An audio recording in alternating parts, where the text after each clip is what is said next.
Benvinguts al Minut de la Terra. Mireu quin planeta tan bonic. Els mars blaus, els cercles polars blancs, la Terra amb boscos verds i les zones d'un color més marronós. Però per què hi ha zones de color marró i zones més verdes? Com és que els deserts cobreixen part d'Àfrica i Austràlia, però no Europa? Els europeus ho van descobrir, però en un lloc insospitat, els oceans. Navegant des d'Europa, els vents del comerç empentaven feliç els vaixells cap al sud-oest de l'Equador, quan de sobte els vents paraven. Això eren les calmes equatorials, i pels mariners, un bon mal de cap.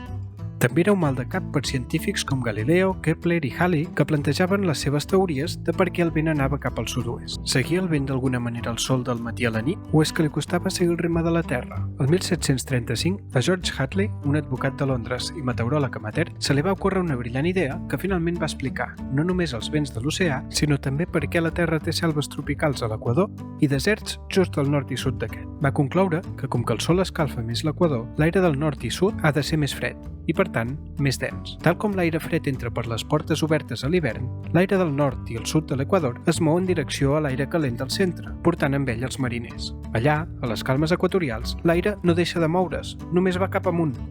La calor puja per fer lloc a l'aire més dens que li arriba pels dos costats. I aquí és on veiem els verds i marrons de la Terra. Al pujar l'aire calent i humit de l'Equador, es refreda. I com que l'aire fred no pot aguantar tanta humitat com el calent, plou. I és que plou tant com per arribar a fer créixer les selves.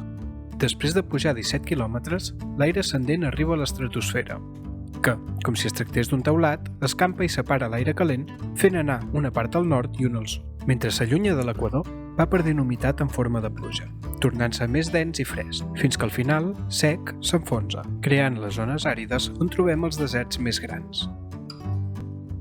Aquesta enorme cinta transportadora, anomenada cèl·lula de Hadley, ens porta, doncs, tant les selves com els deserts. Sembla que el medi ambient depèn de l'aire calent.